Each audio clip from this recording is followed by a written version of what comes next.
Festiie fam, the time is now. Festival goers unite. Welcome to the Festiie Files podcast, where we highlight the creative and inspiring individuals who collectively come together and create the festival experience. So whether you are someone who, attends festivals religiously, like we would do, now we just close our eyes and envision ourselves there, which is okay for now. Whether you're someone who goes to festivals and dances on stage as a performer, whether you're behind the scenes, someone with the production side, whether you're a vendor at the event, whether you're running around just figuring out what is going on, or if you're providing the beats, we each play an important role in the festival community. My name is Desmond Berestein, CEO of Festiie, the Festival Smart Band. And you know what? Let's get into it today. Super excited, super stoked to announce our guest here. She is a passionate festival goer, number one, always keeping the vibes up, always on a good vibe. She is a confidence coach, you know what I mean? So that's plur vibes because you're already giving that out. Confidence coach, helping girls build unbelievable confidence in themselves and create the life they truly desire. She has her own podcast. Exactly. It's that's it right there. Breaking Butterfly, and it's on Apple. Every Monday they have a new episode, and you can join her Metamorphosis group coaching. So shouts out to this butterfly right here, EM Festival Butterfly. Ladies and gentlemen, Festiie Files, welcome Madi Maple. How you doing, Madi? Hello, guys. Oh my God, I'm doing so good. I'm so excited to be here and to connect with you and everyone and share and keep the positivity going. That's what it's all about, We're all It's all about, baby. Yeah, we're all going through stuff, and one of the things that we have as a community, we have to remember we're in this together. So that's why we're on here. We're like sharing stories. Like if you haven't attended a festival, you log into the Festiie Files podcast. Let me tell you a story. If you have and you're, at home and you're down, you're like, man, I want to go back. Well, you can go back. Close your eyes. Call up a friend, talk about it, relive those moments in your memory, relive that energy. There's always a way around it. So let's just get right into it. What's your festival story? Oh, that's my festival story. Okay. So first of all, I was always drawn to festivals for a really, really long time. Just like the fashion, I'd watch like movies on Netflix or just like YouTube festivals. And I was just like so intrigued. But I was actually with someone at the time and he told me, if you ever go to one of those raves, I'm going to leave you. And I was like, oh, okay. So that at first was like, I was very confined and constricted for a really long time. And I also grew up in Utah and my family was really religious. And it was just like, it was almost like this urge for a really long time to go to a festival. I had no idea what it entailed but I was just like, I want to go, but I was constricted for so long.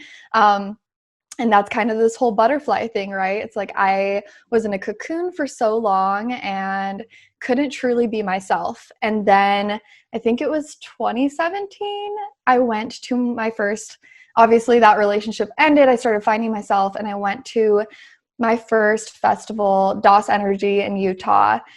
And I guess the rest is history. People that listen to this go to festivals, so they know what's up. I walked in and that was when my transformation began truly into who I am today, because it created a space for me to find myself again and truly create myself. And ever since then, I went with an amazing group of people and it just evolved. We kept adding to the fam. And now I have a group of I would say even 50 people in my rave fam that we just travel and we go to all the festivals. My favorites are Decadence, Colorado, EDC. Yes. I love EZU. I love Utah festivals because that is my home. But yeah, I guess for my story, really, when it comes to festivals, is like festivals were my place to truly create who I wanted to be. It opened up like a whole new portal for creation. Wow. So wow. eternally grateful for that. And like I've kind of moved away like on my Instagram a little bit from like I still do festival fashion and all of that stuff. I do festivals, but I've kind of, you know, turned into this coach. I've started my coaching business, and I don't think that, you know, my new followers really understand how big a part festivals plays into my coaching, because it completely transformed the way that I view life. Yep. That's it right there. Festivals are a paradigm shifting Exactly. experience. And we all remember at first festival, we all remember how we felt like looking around and just seeing a sea of people wearing like the wildest outfits, but it was like so Yes. swaggy, and the vibe and looking out for each other and just like, The energy when I walked in, I wasn't even like in it yet. Like we got there a little bit early. Like there's like some DJ playing. Like we weren't even like in the festival yet. I just walked in and it was like I was back home. It was like this, the energy there, just the energy, seeing how people interacted and seeing just the whole environment, it changed my life in an instant. I didn't even know that existed. I'm sure people can totally relate. They go to their first festival and they're like, wait, what? oh This yeah. is a thing? Oh, Like, I was like, wow, how have I? My cousin said it. He's like, come with me to this festival. It's going to change your life. I'm like, okay. I like yeah, take 3 steps in. I'm like, oh my gosh, my life is changing right now. So exactly. it's true. And as you mentioned, coaching, right? I'm actually a coach as well. So Hell yeah. before even going to festivals, I was like a professional athlete. I played basketball in the Philippines and Mexico. And then, yeah, cousin, come to the festival, boom, transformation. And then we kicked off Festiie, and we're like, man, we have this festival company. We're trying to push out technology. What can we do to generate funds early on? So I was like, Yeah. dude, well, I used to train people, and I feel like that's what going to a festival is therapeutic. It's like soothing. Yes. We should be able to take what we learned from the festival and then apply it to our regular lives. We go through things every day. We still have the ability to listen to music, to connect, to dress up, to, you know, so I want to hear about how that had an impact on you and how you took it from just, oh my gosh, it's doing so much for me, to sharing that with others and then allowing them to enrich their lives. Yeah. I think, oh, like I was saying, I was confined for so long, you know, dressing a certain way, being a certain way, talking to certain people to be cool. Like those things don't exist at raves. Hmm. It is, you wear what you want, you talk to who you want, you dance how you want, you listen to what you want, and there's no judgment. And so I think once I was able to be in that judgment free zone and truly create my authentic self, like my thing, like authenticity. Authenticity is where love comes from, where happiness comes from, where confidence comes from, where success comes from. You can get a little bit far on inauthenticity. Okay, you can go a little ways, but if you're trying to make a life full of success and joy and fulfillment, it has to come from that authentic place. And that's what it gave me. So it gave me a place to, like, without anyone telling me what to do, find who I was. And once I was able to find that authentic place, I was able to create this confidence, and also the creativity thing, how you're saying it's Yeah. like therapeutic. Um, the creativity that you are able to tune into when you go to a festival and connect with people and music and that true, like, pleasure, Yeah. the creativity that comes out of that, I think, just formed this person that wanted to share it with everyone else. I, like, became this person of true creation, and it felt so I forgot to ask you before the podcast, how do you feel about language? Oh, say whatever you want. Okay, thank you. True As long as it's out fucking of love. true fucking creation, baby. Like, I was creating my life however I wanted, and there was no, it was almost a switch. I was like, my only goal in life, my only purpose is to help other people tune into their authenticity so that they can create their life the way they want to live. Because so many people, we go to festivals and we feel like we can create ourselves. the way that we want to, but because there is no judgment there. When we go into real life, like festivals are still real life, but when we go into society, there's so much judgment, but learning how to deal with that so you can live your life in a festival-like way every single day, that's the goal. That's the goal. Exactly. Love it. Love it. Thanks for sharing that. And, we go deep here on the Festiie Files podcast. Let's get into the whole transformation, the whole metamorphosis in the cocoon. You know what I mean? Let's talk about that. So tell me about the butterfly effect. The butterfly. So, yeah. It's a little cheesy, but I love it. It's real though. It's real. It's authentic. It's you. I mean, yeah.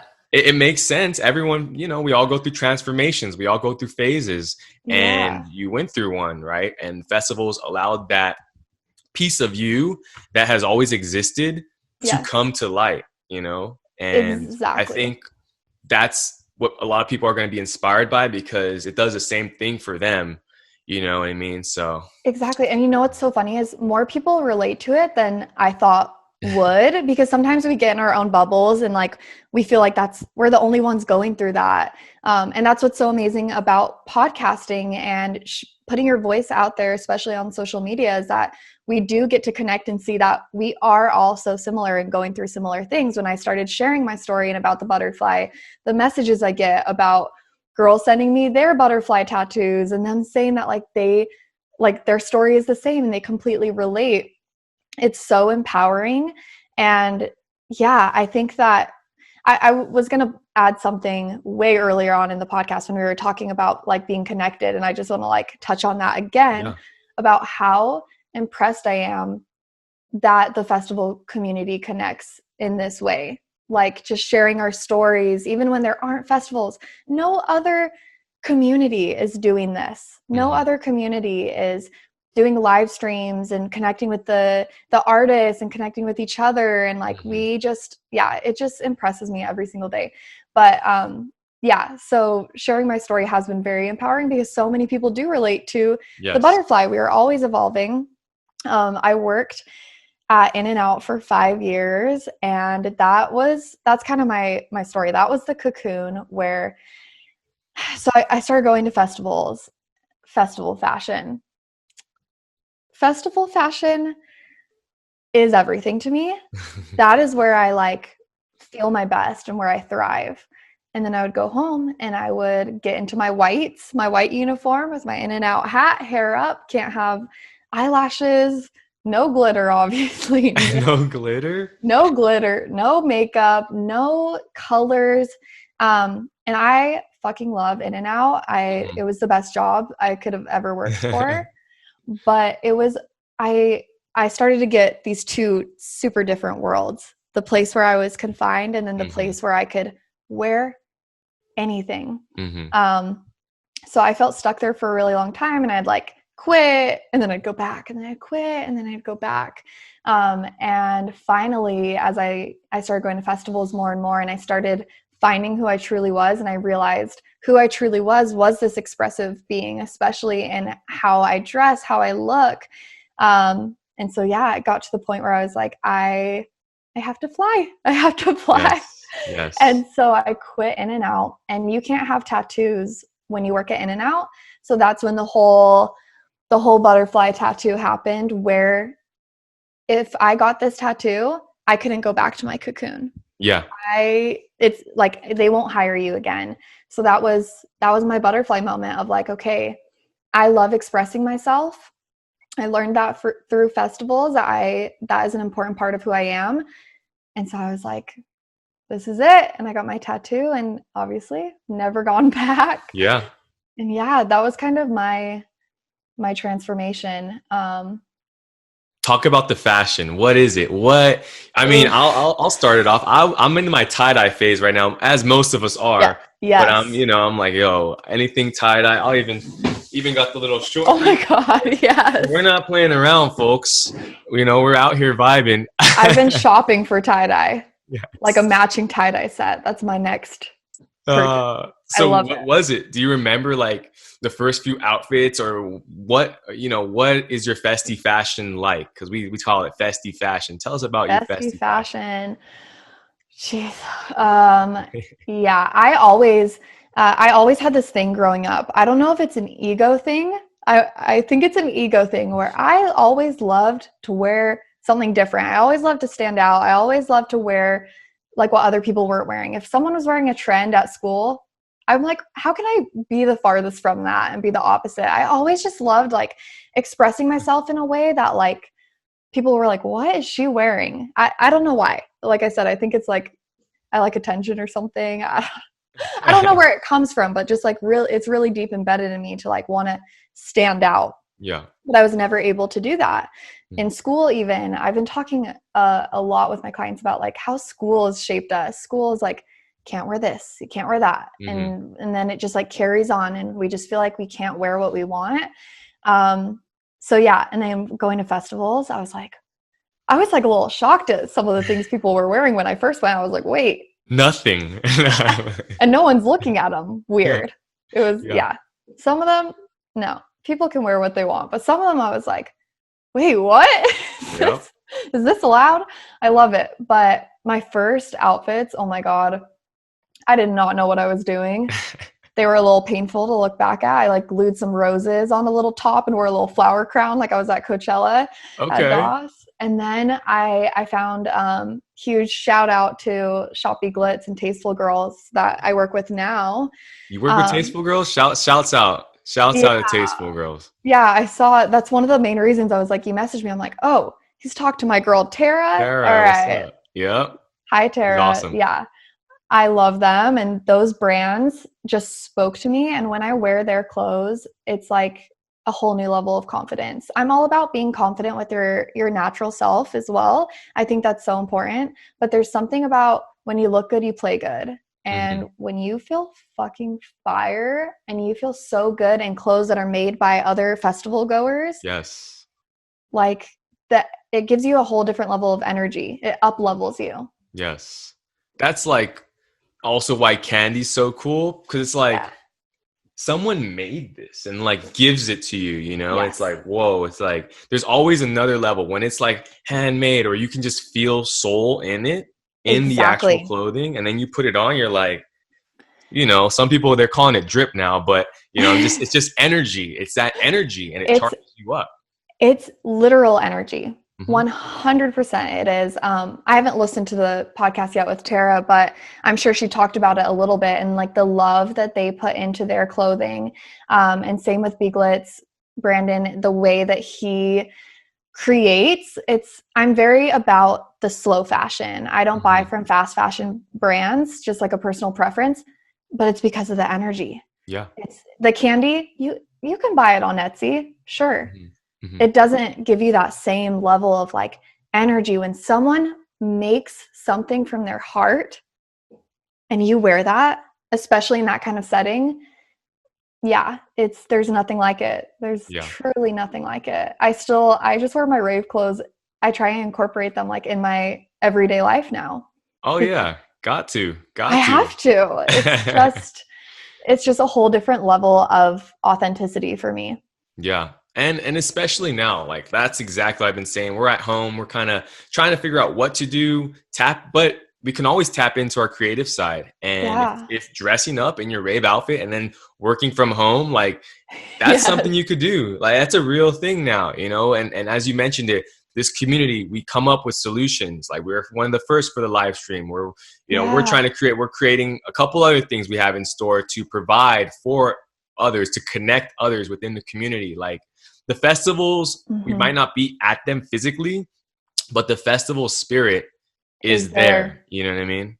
Yeah, and that's what I was saying is like I'm so impressed and almost mind blown at this community, and it just shows how powerful and important it is. It's like it wasn't even an option. It wasn't like, Yeah. "Oh, should we, try to keep the festival energy going?" It's just there and it almost like channels through us in a way. Like there's just no other option Yeah. rather than to keep it going. And even rave brands doing swimwear now, and Mm-hmm. Tasteful Girls is doing sweats and workout clothes, the live streams, even so many artists, like you can tell the passionate DJs doing just very interactive things, still Yep. creating. It's like, it just doesn't die.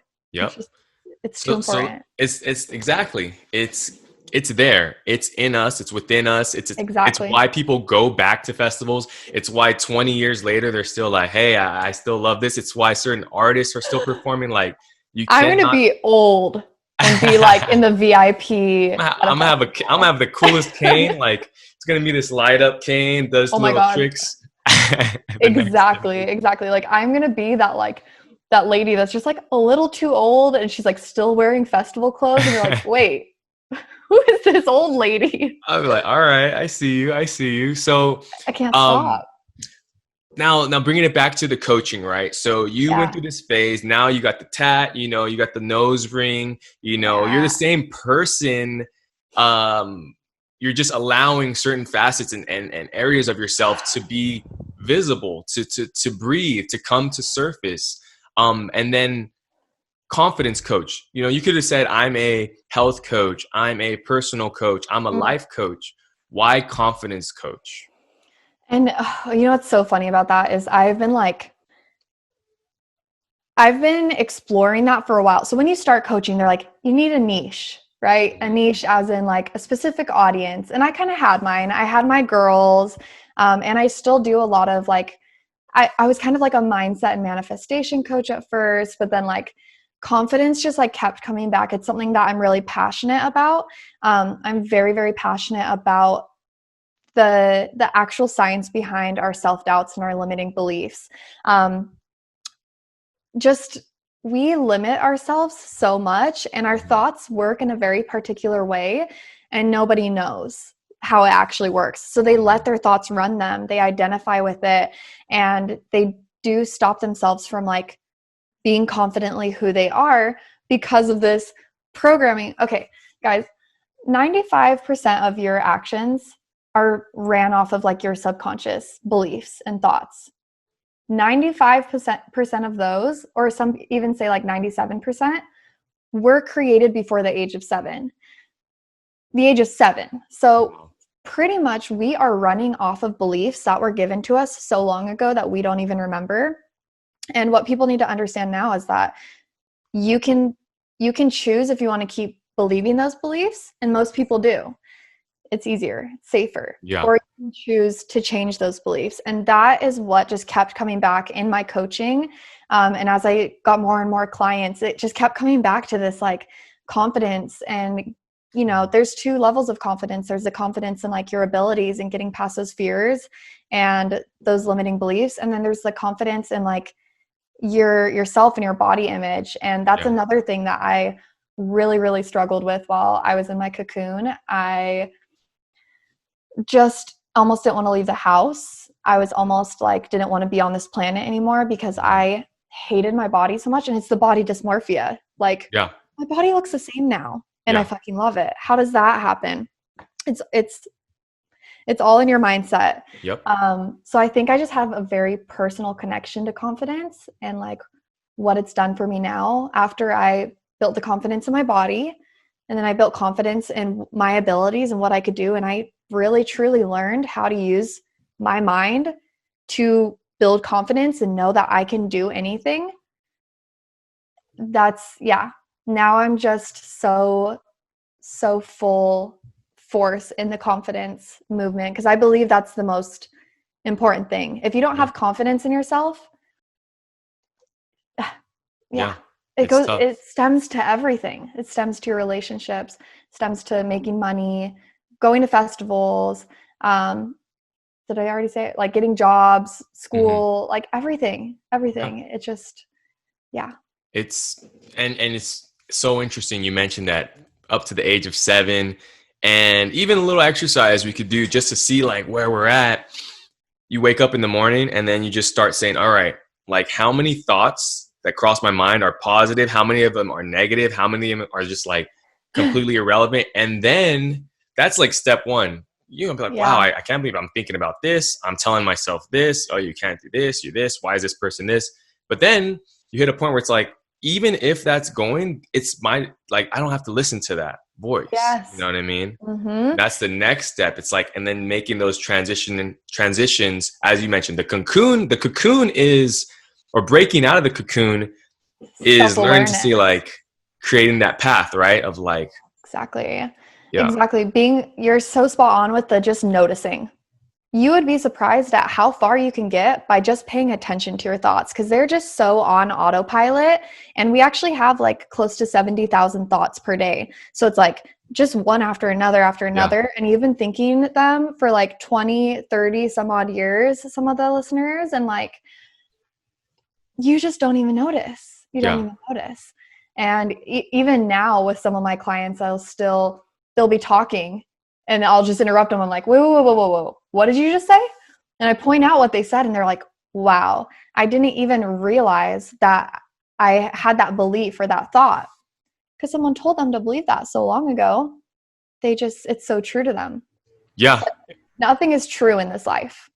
If we want to get really deep, That's the only thing that's true. nothing is true, nothing is good, nothing is bad. So you Yeah. get to decide for yourself what you want to be true, what you want to be good, and what you want to be bad. Yep. And that's the power of true creation. Yeah. You just said it. Like, you physically didn't undergo any radical changes, but Yeah, mentally you were able to, like, oh, now I can leave the house. Now I can go do this. Now I can go here and exactly. smile and feel good about myself. But it's like, but I'm still wearing the same, it's the same interface. It's the same avatar. But what was Exactly. it? So how did, and for me, honestly, music festivals played a huge role in unlocking certain areas of my mind, like creatively, Yes. acceptance, right? You can always be upset. And even like going on social media, you could look at it one way, or you could look at another way. How you mentioned it. Is it good? Is it bad? Is it this? It's all how you're interpreting it. So, Exactly. yeah, music definitely unlocks that, the festival itself. Um, so now let's take Wait, it to, can I yeah. step on that for a Oh minute? yeah, jump in. Um, the greatest thing I think I've gotten with that is like from festivals, the adventure and the experience teaches you a whole nother lesson, like how you're kind of talking about unlocking those parts of yourself. Not every festival is like complete bliss. You have it's almost it's Ah, right. It's almost a journey. Like most of mine are amazing, but you have like those weird times that you kind of go through. Maybe you get lost, or maybe I don't know. I can't yeah, think of like a lot of examples right now, but there's been festivals where it's just like it taught me so much because I had to like work through shit and go yeah. through shit. And so I just think it's interesting. Yes, festivals are like the most amazing thing ever, but you learn so much about yourself when you get into situations where it's like you have to almost problem solve, or Exactly. yeah, I don't know. I think it's interesting. No, you're spot on, because even for ourselves, like, we're Festiie, we're the festival smart band. You wear it with your friends at festivals, find each Yeah. other without any cell phone service, Wi-Fi, or data, right? Okay, But I it need that. doesn't mean you can't go off on your, like, it's actually the opposite. It's like, I want to go off and venture for an hour, not Yeah. 8 hours. Yeah. Maybe 1 or 2 hours, and then have you guys not worry too much about me, because you can find me, if Oh, anything, I or I can find you. We don't have to at exactly 5 minutes every hour at this exact time show up at this one spot. It's like, so I can go have my experience and then feel good and be like, oh, I don't have to pay $100 something to Uber back to the hotel, or I don't exactly. have to worry about that. Or if they need to really find me, I can link up with them. So, I because it love that. allows you to, we want you to immerse more in what's going on, be more present, be around people, and not have to worry about, I can't be present because now I'm thinking about this person that said they were going to the restroom and they're nowhere to be found, like stuff like that. Yes. So, Those are the experiences I'm talking about. So one friend says, I'm going to the restroom. I'll be right back. Stay right here. And then all of a sudden, we're walking to a different stage and we don't yeah, have the freaking Festiie bands. I need to get some of those. Because yeah, those are the experiences I'm talking about. What it's like, or you go off on your own. You want to see this artist. They want to see yeah, this artist. And it's like this whole, it's always like it's like a whole little world inside its own with yeah, solving and amazing experiences, and you're crying and then you're yeah. There like, was one time at EDC where we brought our whole squad and we were doing Festiie tests, and we're like, okay, one of our cameraman, I don't know how this happened, but our cameraman didn't have a Festiie on, and we're like, hey, it's all good. And this is his first festival ever. And of course, when we regroup everyone, it's like, where's the cameraman? Like, so we all go to the bleachers, and the bleachers, that's the epic view. You see everything, it's night, the fireworks are going up, the rides, and we're just sitting there, and we all have this weird, it's like we're sad, but we're also like kind of shocked. Yeah. He's somewhere out there, Just looking over all of the people out there. And it's like, it's like, there it goes. Our adventure started. It's like, now we got to find this guy for real. And somehow we ended up finding him, but oh my God. But you know what happens at festivals to me more than ever is it's manifestation at its finest. When you're in that energy, you can manifest way better. When you're in like a very high vibe, you think about someone and you're just walking to a stage and you like run into that person. Or like, we're like looking for our friends. We're like, where are they? All of a sudden we just look to our left. We're like, there they are. Like, I feel like it's magic. It's magic, baby. And it just like all just like comes around. Yeah, it really is. And, see, there are magical moments, and we all have that. We all go through this experience. Obviously, that's what keeps us going back. We all understand that. At the same time, we also want to be aware of like looking out for each other. And for right now, what I've been really trying to bring back to the forefront for all festival goers while we're not at festivals is, hey guys, how can we all do a better job as a community? You know what I mean? So that when we return to the festivals, we can all elevate more so. Like, there is another level to this. And it's like simple little things. It's like, hey guys, let's talk about trash. Let's talk about what we leave behind, carbon footprint. Is it that hard for us to throw something away?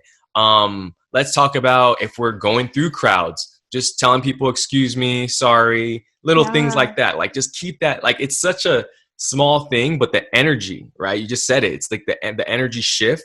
If you see somebody that's maybe by themselves or if someone's in a situation, is there a way that you can provide some positivity, comfort in a way that's actually, genuine? If you see some guy creeping on a girl, are you going to just go over there and just, hey, good to see you again? And like, what can we do to provide that comfort?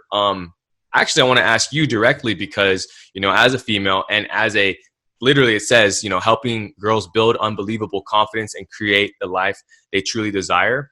At a festival, what does that mean? Because we've all been there. Like, we've all heard about it. And certain artists are getting in trouble right now. Artists that are like big artists. Yeah. And they're overstepping a boundary. If you're at a festival, how do we look out for each other? And maybe you could just weigh in on that. I think it'd be very comforting to a lot of our community members. Yeah. And this is a hard situation to speak on. Because like, I want to just be like, we need to push for these people not to do that anymore. Right? Like, that's what makes sense. Like, we need to eliminate the problem, not find ways to cope with the problem. But it's hard because, how do I put this in a sensitive light? Like, it's going to happen. Things like that happen. Like, they can't monitor, sometimes guys that are very, very scary and creepy towards me look super sweet. And then sometimes the guys that I kind of stereotype as like, who is this guy at the festival, are like the nicest people ever. And so it's very hard to monitor that. And men are just creepy. But I think do you kind of get what I'm saying? Where it's like, it's hard for us to make the change in them, except for just raising awareness. But I think we need to talk about staying in groups, just being aware of your surroundings, having a plan in place for when something does happen. If someone is overstepping a boundary, I think that, festivals are also really good at having like staff around. If something is happening, I know that I have gone to people and been like, hey, can you watch this guy? He's being creepy or whatever. And as much as I want to be like, we need to eliminate the creepers, they're just gonna be there. Yeah, there's they're always, not open to listening, but we yeah, can do our part in, I guess, just really like the typical things of like just looking out for each other and staying yeah, in groups. Don't go anywhere alone. Also, do not stop creepy men and all of these things from wearing what you want. That's what I would say when it comes to confidence. They're always going to be there, whether you're wearing a garbage bag or whether you're wearing the hottest fucking outfit. So don't let that stop you from being who you are. Just be super cautious and super aware. yeah. I think Yeah. that's it right there. You know, you just said it. Still Yeah. do you. Still do you. Still get out there. And then community members, like, let's look out for each other. So same thing. Exactly. If you see somebody, you know, we all know right from wrong. We really, really do. Like, whether we choose to go abide by it, follow it, like, we do know genuinely what's right, what's wrong. And we And do see the red flags, yeah, and we need to keep those in mind because sometimes we see red flags, but we're like, oh no, but like, it's fine. I still want to go backstage, or yeah. oh, it's fine. Like he looks pretty nice. He has some Hmm. nice shoes on or something, but it's like, no, when you hear or see a red flag, even the littlest flag, it's not worth it. It's Shouts not. out to Rave Fam. You said earlier in the podcast that you have a pretty extensive Rave Fam, and Oh that's yeah, one of the things that, like, that's one of the things they come through for. You know, is looking out for each exactly. other. If there's a rave mom, or talk about your Rave Fam real quick. Let's shout them out. Shout out to my fucking rape him. I almost want to like name a bunch of them off, but then I feel like I'm gonna miss one. But I have an amazing group of friends that really truly look out for each other, especially when you're in that kind of environment. Like, I've never felt safer. And our men are always like, we've got some big men in our group, and they are always surrounding the girls. They stand on the outside of us. They're always looking out for, I mean, like, our group's pretty rowdy, so people don't stand too close to us anyway. Like, if we're at like a rowdy set, people kind of, Rowdy how? What are you headbanging? What's up with that? I am not a headbanger. I am identified as absolutely not a headbanger, but my friends are, and they get a little rowdy when we get to like slander, good vibrations. I'm looking at my Yeah. boyfriend like always just dunking on each other and pushing people around and stuff like that. Like wall of death, they're in it. Yeah. Yeah. I'm a house head. I just sit back and Hey. relax.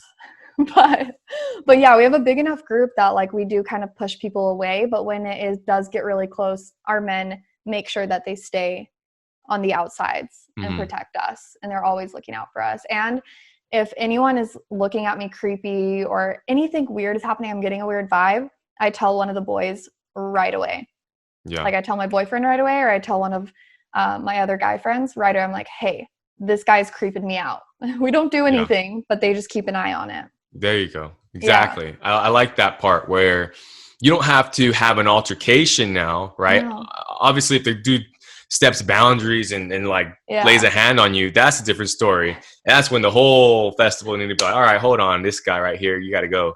When But they don't stop, when they just don't stop, they give yeah, them the hint. Come on, boys. If you're listening to this podcast, take a hint. Take a hint. that's facts.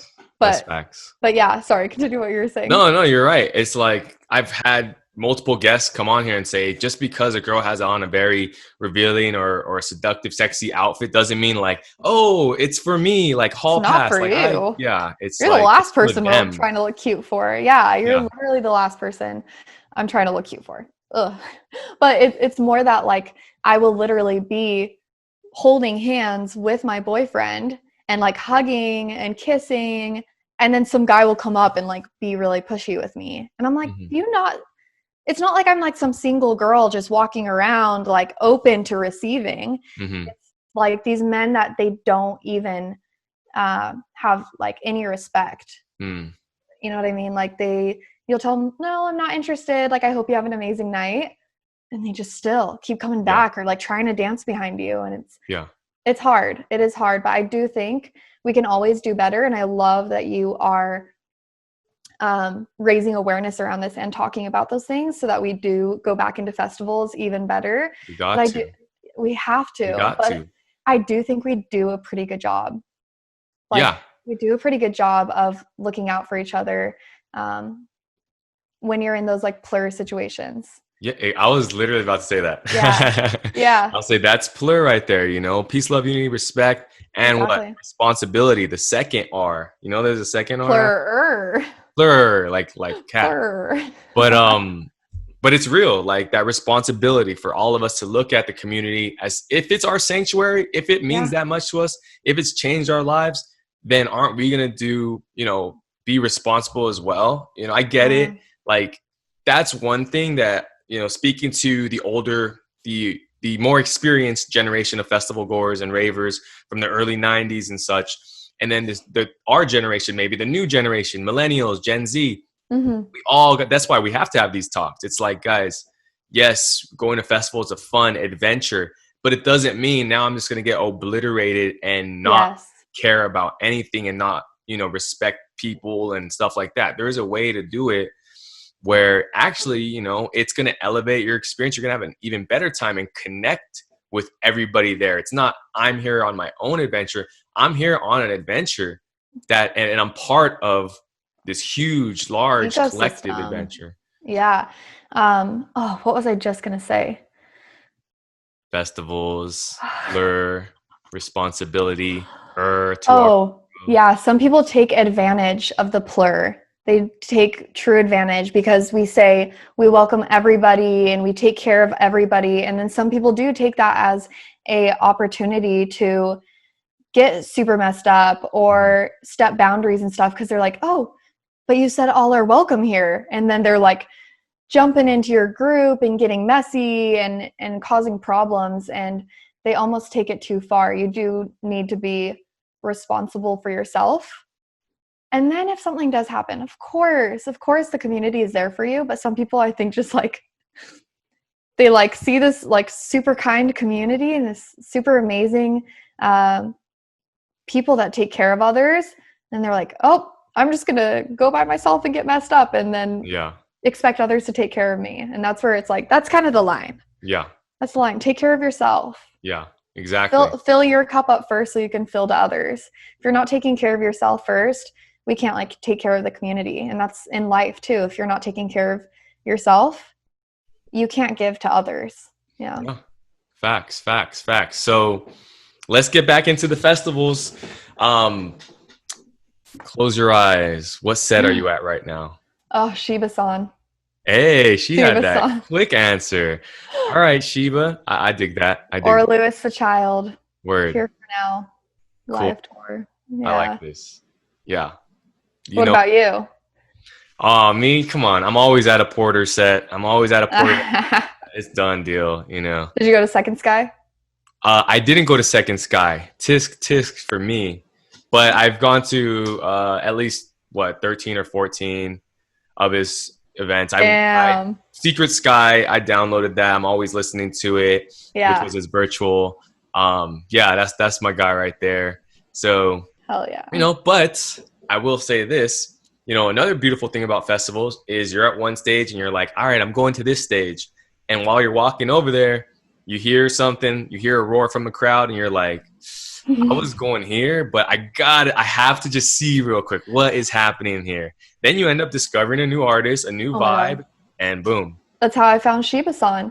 And I'm really weird with music. I'm very like, this is another way I'm like ego driven. It's with like my clothes, my music. I'm like, no, I only listen to this kind of music. But I've been trying to let myself flow more, where it's like, if something sounds intriguing to me or someone's going here, I've been like trying to broaden my horizons. And there's so much good music out there. Always just let yourself, let your ears lead you some nights. Just go explore new things. That's when I've found like the most amazing experiences, I think. I like this because it seems like you were enlightened. Like, I mean, same thing. I was like, nope, I'm going here. It's done. Don't even try to change my mind. Then I end up at the trance stage for like 5 hours. And I'm like, how did this happen? But I don't know, but I'm here. This is great. Yeah, I bashed on progressive house and trance for Uh, years now. Years. Like my friends would like play it and that's like their favorite music. I'm like, turn that off. Like turn it yeah. off. And recently I've been getting into some music that I never thought I would get into. And I Such think it's as? um just a lot of progressive house, which I Word. think it sounds very trancy because it all sounded the same to me, but it's Yeah. technically progressive house. And I do listen to a lot of Ganja White Night, Yeah. so that's a lot more dubby than what I usually listen to. I'm usually more a house and like future bass. Word. So Okay. Okay.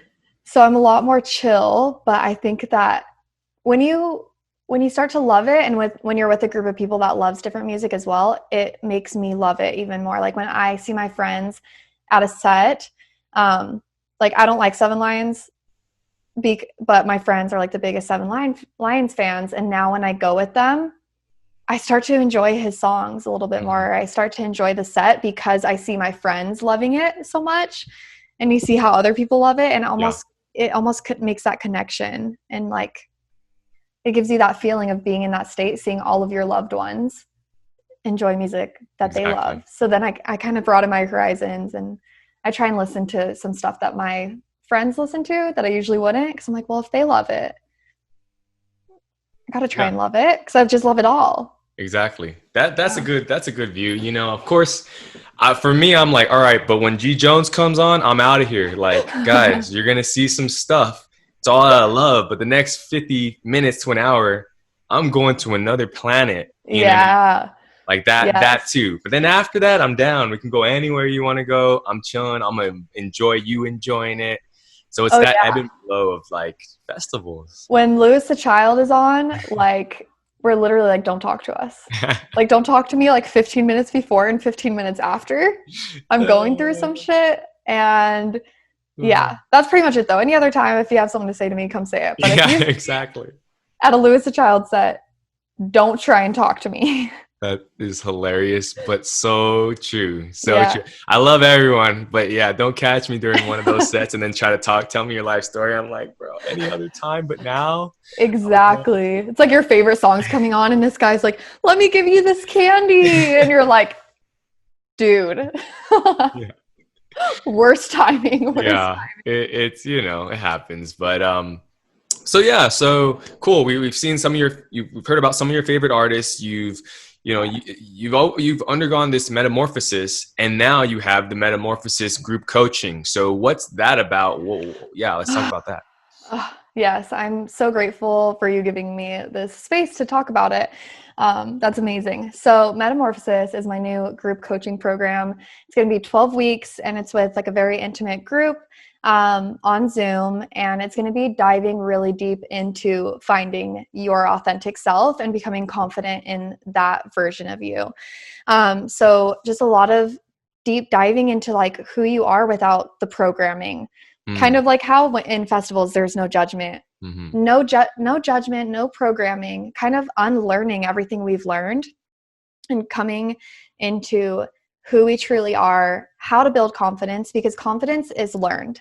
It's a skill. If you've been unconfident your whole life, that is completely irrelevant to your process of becoming the most confident person. Hmm. Like you're not born unconfident or confident. So building that confidence, getting over, learning how to deal with self-doubts and limiting beliefs and fears and getting over that for yourself so you can truly create the life you want, Yeah, and really having the confidence in yourself to see that like this world is yours.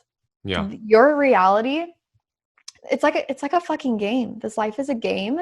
You get to choose how you want it to be. And yeah, that's really what this is about. It's building confidence in ourselves and our abilities, and a lot of it too is going to be about social media and ooh, how to use that to like be our authentic selves and be confident on there, especially during this time when I meet everybody in my life on social media and mm, it's not going anywhere. Social media is going to get bigger and bigger, and as much as I was resistant to that at first, yeah, I like delete the Instagram app. I'm like, no, like it's just a part of how we live now. And we need to learn how to use it in a positive way where we can share who we are unapologetically, use our voice, and also just use it for good, because a lot of people, we kind of fell into this time where people are not following the right people on social media, and that creates their reality. So a lot of that work, and just fucking showing up and doing whatever the fuck you want. Yeah. That's what metamorphosis is about. I like it. Yeah. And you mentioned social media too. It's like, you post a picture, you post a video, you do this, you get some comments, all positive, and then you get that one that's not so positive, or, oh, why this? Or, oh, I think, and then like that ruins your day, this. And I think it's us being able to deal with that, because now we're programming ourselves that when something doesn't go our way, or you hear something else, it like has this effect on you totally. Exactly. Like, we haven't evolved like fast enough that like we know how to cope with this yet. Like, yes, social media has been around for a little while now, but like it's really new. Yeah. It's very new to humans, and we don't know fully how to like use it to our advantage and kind of cope with everything that it comes with. Social media was really, really hard for me for a really long time. Always looking at other people. Yeah. What you were saying, like, I'm like, this is the hottest photo of me. I post it, and then like I get less likes than I usually do. Like, there's that whole weird thing. And then it just like shoots your confidence down, and people are also just scrolling mindlessly and looking at other people living their lives instead of creating their own. And that was a part of my transformation as well, is learning how to use social media for good. Now it's like my favorite thing. I actually have no negative energy when it comes to social media because I use it to connect. I've been talking about this a lot lately, but everyone on my following list is muted except for like inspirational posts. So when I scroll, it's just like inspiration, and then I can go to my following list and scroll through. And yeah, I don't see. It's funny. I don't even know what. Oh, dude! It's like, what? You can mute vibe. Like, okay, so let's talk about that. Yeah, ladies and gentlemen, I'm probably late to the party here, but Madi Maple is about to give us the rundown on the mute button on social media and how you can use it to make sure you're only receiving positive vibes. Yes. Oh my God. I love that we just opened this door. And no, this is like pretty new, and not a lot of people know about it. And I've been kind of pushing it a little bit and talking about it every once in a while because it changed my life. We don't even realize how big of an influence what we're looking at all the time plays on like our mental health and our reality. And the reason people don't unfollow people is like, one part is like, we just followed a bunch of people and we got Instagram, and then we never think about it again. We're just like, oh, I'm just following these people. Yeah. But their content is not serving you. And then a lot of people are afraid to unfollow people because they don't want to hurt people's feelings. So that's where I am not hurting anyone's feelings. I'm still following everybody, and okay, so back up. The muting. It's just, you can go to their page and you can click on the following, and it has a little drop down, and you can click mute, and you can choose to mute just their stories or just their posts or both. Like, we all know that one person that you love to see their posts when they post, but then they post like 80 stories a day, and you're like, dude, I have to like swipe through this every day. Yeah. And there's nothing wrong with posting 80 stories at all. That's their reality. Yeah. Do it. I love it. Sometimes I post like that. I hope people have me muted if I'm not serving them. But it doesn't even let them know that you muted them, and their stuff just doesn't show up on your feed. Then you can go into your following list, or you can actually see the list of people you've muted. And I'll just, when I'm feeling in a really good state, and I do want to check up on people and see what people are doing, then I can go there and click through their stuff and see what's up. Wow. But yeah, when I scroll, I see a couple posts and then it says, you've reached the end. Like, you're all caught up. So then it tells you, like, it literally tells you like you've reached the end. Yeah. It says you're all caught up on posts. Yeah. I've seen what everything. Platform? On Instagram. What? Maybe I should be proud of myself for not knowing this, or maybe I've just been so caught up in the unlimited swiping. It's because I muted everyone. I technically follow like 12 people, and it's good news pages. Like, there's one called like Some Good News and Tank's Good News, where they just share good news. Yeah. And then I follow like some astrology stuff and like a couple friends, but not like their stories or anything.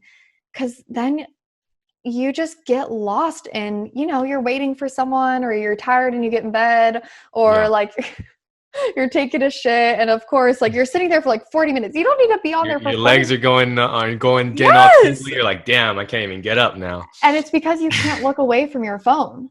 It's that dopamine hit of like Yeah. judging other people. And I cannot tell you guys how transformative it has been for me and my goals and my life and my confidence and my mental health and my relationships, for me to go on Instagram, see inspirational quotes and see things that are like making my life better, get to the end and say, oh, there's nothing more for me here, and get off my phone and actually live in real life. Yes. There's a time and a place. Like I said, you can always go to your following list and see what's up. You do not need to look at what everyone else is doing, which is, you can't even control what you're seeing. You do not need to look at that every day. So true. So honestly, it's funny because like I would say, oh, easier said than done. But like if you mute people, if you do that, like it's actually not as like it's easy. Like you just said, It's so easy, you says you're guys. You done, could be like doing I'm it done. while you're I yeah. guess I'm done. I'm caught up. You could be doing that while you're listening to this. It's so easy, and it's so irreversible. It's not like, it's not permanent. Just try muting people for a week. See how it feels. See if you can even remember who you were following. Probably can't. Exactly. Not gonna miss them. Yeah. I'm definitely gonna try that. Thanks for sharing that. There it is, guys, the mutes. So you mentioned something else. Now I want to talk about the next topic, which is astrology. So there was a full moon last night. I'm a Taurus. That's about all I know. Yeah, I'm honestly not that into it either, but this is so funny that you just brought it up, because I have my very first astrology reading today over Zoom. So like in a couple hours after this call, I'm going to have my first astrology reading. But I always was very skeptical about it because of like my upbringing with religion. I'm very like, I don't believe in anything. Like I believe in science, because I think I just was like so traumatized by my experience. I'm like, all this astrology stuff is so like woo-woo, but I'm starting to get into it because there are some Aries meme pages where I see their meme and I'm like, wait, this is literally a page about me. There's got to be some truth here. Also with, sorry if this is too much TMI for you, but there's something about the moon cycles and women's periods and the energy there. One of these podcasts I listened to was all about productivity, and it was about planning your day and your life around your, like the moon cycle and your own cycle, because there's so much energy that goes into that. So yeah, I'm not proficient in this whole astrology thing yet, but I've been paying very close attention to the energies that I feel, because there's something there. There's something 100%. there. We're all connected, and yeah, I'm really excited to learn more about it today for myself. Oh yeah, that's super cool that it just lined up that way. And so when we have part 2, you'll come on and you'll give us the full breakdown. So one of the things is like you just mentioned it, we're water, like the moon, we're connected for sure, because if we're 70-80% water and the moon literally does something to the tide, that's our energy. If you notice, someone told me, hey, you ever notice the week leading up to a full moon, how do you feel? Like whatever you feel is going to be heightened a little bit. And then they're like, and then do you ever take notice on a new moon? On a new moon, how do you feel? Because a new moon also is kind of like intention setting. So I personally, I don't know too much about astrology either, but when there's a new moon or a full moon, I try to maintain and like regulate my emotions. You know, if I feel, man, I feel all wild, it's like, oh, there's this. I gotta level it out, meditate, do this. Exactly. And I think there's something to say about, I don't know if you're into manifestation at all. Oh yeah. Yeah. When, you know, that new, and that's something kind of that I've dove into as well, is like when there is that new moon, it's more just like releasing old blocks and getting clear about what you want. Yeah. Regulating your emotions, but kind of like, it's new moon. It's new. It's new a new cycle, new energy, kind of like diving into what you want and planning and stuff like that. And then the full moon is that like full energy, like full manifesting power, and really just like focusing on your desires and your intentions. I think I just think there's something there. There's something more that I need to dive into more as well, because it's true, when you start paying attention to it, the energies around those two things and in between. It's very much like seasons. Yeah. Like all the cycles are just like the seasons, and it's like winter, you kind of do the inner work and you're inside. Summer is when you like go, go, go, go, go. And it's like, I think people are starting to more, but I think we do need to get more in tune with all of those energies and use it to our advantage, because sometimes we push when we shouldn't be pushing. Oh gosh, now I feel like you're speaking right to me now. Yeah. I usually am that person. I have to be like, all right, dude, I push myself to like that limit, and then you hit it, and then you're like, okay. But you don't want to wait till the breaking point every single time, exactly, before you do something for yourself, right? There's a time for everything. And I think it's just really trial and error and listening to your own body to see what that is for you, because your breaking point is going to be different than my breaking point. Exactly. And then there's also, if we even want to get into it, like that whole balance between like, okay, do I need to be disciplined or do I need to listen to my body? That's kind of my thing right now. It's oh my gosh, I know. Trying to rest and take time for myself. But then I'm like, wait, do I actually need rest right now? Or do I just not want to do anything? Yeah. Finding that balance for yourself with like knowing when you really do need a break and knowing when you do need to push towards your goals, and kind of finding that aligned state. Yeah, because there is something satisfying about, like, as you mentioned, like, oh, like, am I coming up with excuses, or I don't want to do this, I don't want to do this, but then you push through it, and then somehow you break through, and something cool, really cool happens, something really cool, you're like, damn, and then at the end you're like, I'm glad I did it. But then on the flip side, there are times when you will push, and then you'll be like, dude, I'm just making this 10 times worse, and I'm feeling crazy now, and it's time to take a break. Exactly. And that's been my thing right now, as I have become like a self-employed, like an entrepreneur so quickly, where people used to just tell me what to do. And now I'm just sitting here like, I can do what I want when I want. And so it's really been a true trial and error of exactly what you just said. Yeah. Am I supposed to push right now, or am I supposed to listen to my body? Because yeah. I push myself really hard too. And then you get burnt out. And then I'm like, I'm not even doing anything anymore. I'm just like pushing and getting nowhere. Yeah. It's both, right? Myself, I've been an entrepreneur, with Festiie for like 4 years. And it's sometimes you got to read your energy, because, okay, if you do get a break, can you come back with like this really cool output of creativity, ideas, energy, and then push hard? And then it's just like, but then as you mentioned it, you're holding yourself accountable now. And I've also worked, like I used to work at a CVS one time. I used to work at a warehouse, which was just crazy, like ridiculous, and you'll think about that and you'll be like, man, like I could go back to doing that, which is like really going to make me appreciate like what I have, the opportunity that I have as an entrepreneur, at being able to say, I can work from this hour to this hour, or take it to the night or whatever. But at the same time, at the end of the day, you trying to get somewhere, if you know that, all right, I've given it everything I can, but at the same time, it's like, it's always that you versus you, right? Whether it's business, whether it's confidence, whether it's how you look at things, interpret things, it is a little you versus you. And so, okay, I just did a podcast episode about this, talking about this missing puzzle piece that everyone's missing when it comes to changing their life or gaining confidence or any of this, anything that you just talked about. So many people are trying to change, and it's almost like you can't.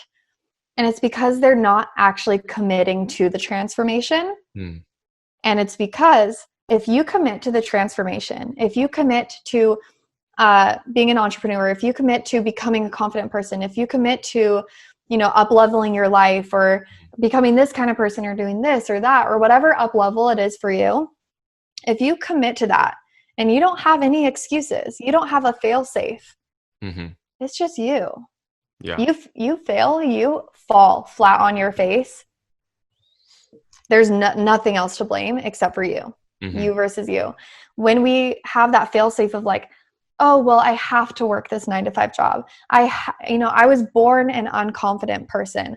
Oh, I could never be an entrepreneur because I was born lazy. That was my kind of belief. If you have that belief and you're hanging on to that belief, if you try anything, you can say you're trying to become confident or trying to start a business or trying to do this. But if you're still holding on to that past belief, it's safer because then you have that to fall back on. Then you don't have yourself to blame. You have, oh, but I'm just not a confident person, or I'm just not lazy. When you fully commit to the transformation, you fail, you failed. Nothing else is like, nothing else is to blame. Yeah. Yeah. You have this thing, it's like fall forward. Like, okay, I failed. Like, that's it. Everyone that's ever succeeded has had to fail and fail and fail and fail, but just not give up, keep moving forward. And then eventually you're like, I'm in a new space now. Yeah. I've had to deal with so much. I've had to overcome so much. I've had to, but there's no such thing as failure, only feedback. Feedback. There it is. Only feedback. Failure is only a thing if you let it exist. You create failure. There's no such thing as failing. Only feedback. And the thing that I always say to my girls, always, and I got this from a podcaster named Catherine Zankina and James Wedmore. They're amazing. Your success is inevitable. And inevitable meaning unavoidable. Your success is literally unavoidable. How can you say that like there would be a chance of you still failing if you gave something your all and you tried and you tried and you failed and you tried and you put in every ounce of your energy? Do you truly believe that there is still a chance that you could fail? No, it's inevitable. Your success, no matter how you get there and how long it takes you, it's unavoidable if you believe that it's unavoidable.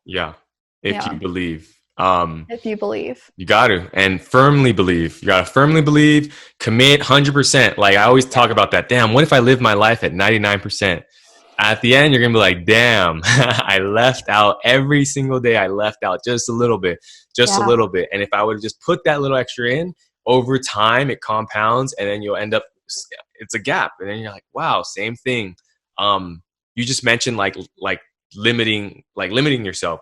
I have a quote too. It's like, let go of your limiting factors. Once you let that go, then you open yourself up for, I guess you could say, unlimited potential. Exactly. And that is really what I do in like my whole coaching is like everything you want is 10 feet in front of you. It's all right there. It's always right there, but there's just a wall in front of you and it's just your fears and your limiting beliefs. Like I said, that were literally given to you when you were before the age of 7. All these limiting beliefs, all these just like weird fears and self-doubts, that's the only thing blocking you. Once you can break through those, everything you want is yours. Once you change those beliefs, your whole reality changes. It's like almost too simple, but it's hard.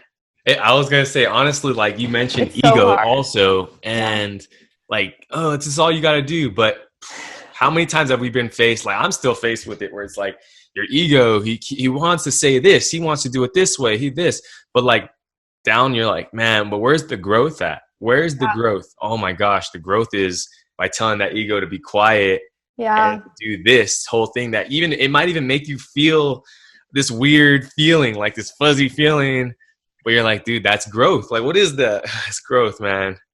But once you get, this is my other thing, like get comfortable with being uncomfortable. Get comfortable with being in that state where it does feel like, this is new. This is uncomfortable. Yeah. You might not like it at first, like getting out of your comfort zone and doing those things. But once you have that little taste of growth, once you can get through that, it's addicting. Like I'm addicted to personal like development, like my growth. Once you get through that icky part and you get to that little taste of getting a little bit better, it's just, and it gets easier. I think that's where some people stop when they're like, you know, so many people want to grow and they want to move forward and it's very difficult for them to, because they are like, oh, it's going to be so hard. And it is hard at first, but once you get comfortable with being uncomfortable and you learn how to get through your fears and you learn how to control your thoughts, then it just gets fun. Yeah. Yeah, it gets scary sometimes, but it's like a fun kind of scary because you're like, oh, Yeah. I know what's going to come out of this. Embracing it, like embrace, kind of that whole process. Embrace. Oh, another thing, surrender the outcome. Mm-hmm. That's it right there. Surrender. It's hard. I mean, I'm still dealing with it, but it's like surrender the outcome. All those expectations. That's what's going to keep you from like being in the moment, embracing everything. Is like, oh, I needed to do this. I needed to do this. I needed to do this. You surrender the outcome and you just enjoy every single part of it and give everything you have for every single part. Yes. You're gonna something bigger is in store. Exactly. The universe only has 3 answers. Yes, not right now, and I have something else in store for you. And some people get so disappointed when like something doesn't work out the way they want, but it's just not for you, especially with like relationships, right? That's like a thing that I deal with a lot with my clients is like relationships and breakups, and just almost we cling on to like these relationships, but when you can surrender and say like there is something more and just trust that there is something for you. If something's not yours, like not meant to be yours, let it go. It's not meant to be yours.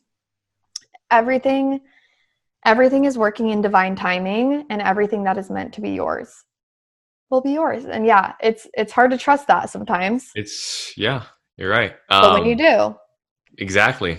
And when you let go, then it ends up happening. You're like, how does this work this way? exactly. It's so bringing it full circle now, right? Bringing it all around. Festivals have done that for us. Festivals have allowed us this area to non-judgment, to be free, to really like just let go in like the good way. Now we're not able to attend festivals. So now people are dealing with depression because this was a thing for them.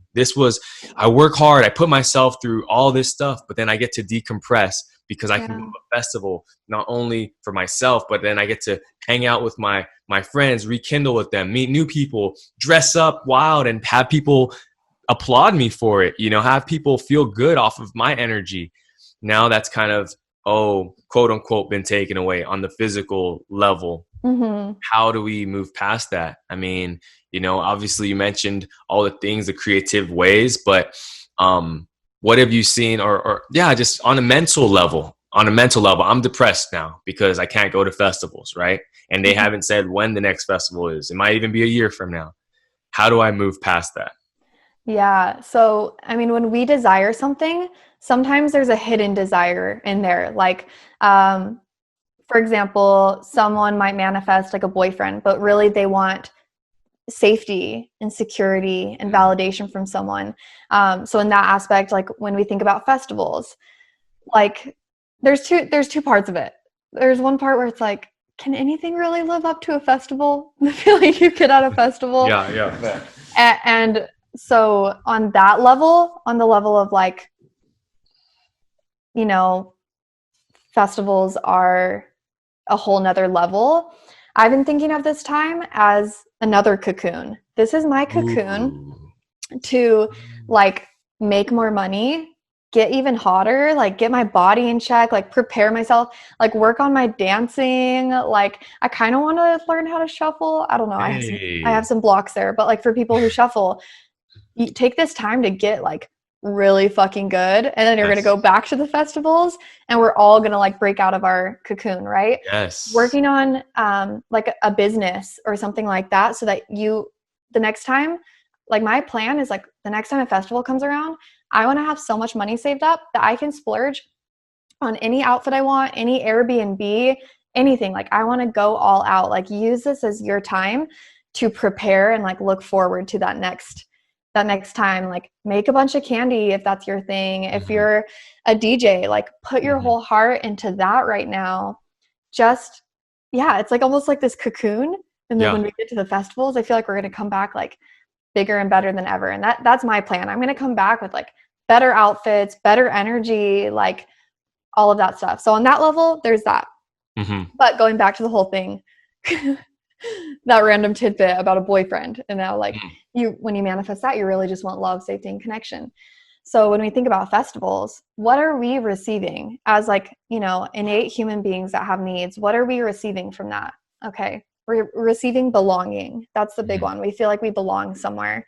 We're receiving, dancing and like freedom to express. We're receiving human connection, all of these things. And kind of, I think for the people that are having a hard time with this right now, list out what it is for you that you are getting your needs met by festivals. List out what it is for you, and then just get as close as possible as you can to fulfilling those needs through other ways. So for me, it is true expression. That is what I really get out of festivals for myself, is that place where I can truly express myself.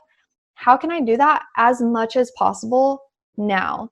Creating new things, creating new outfits. I've been like exploring with like my streetwear, like, because usually I only express myself in rave clothes. So I've been trying to venture out with my street clothing.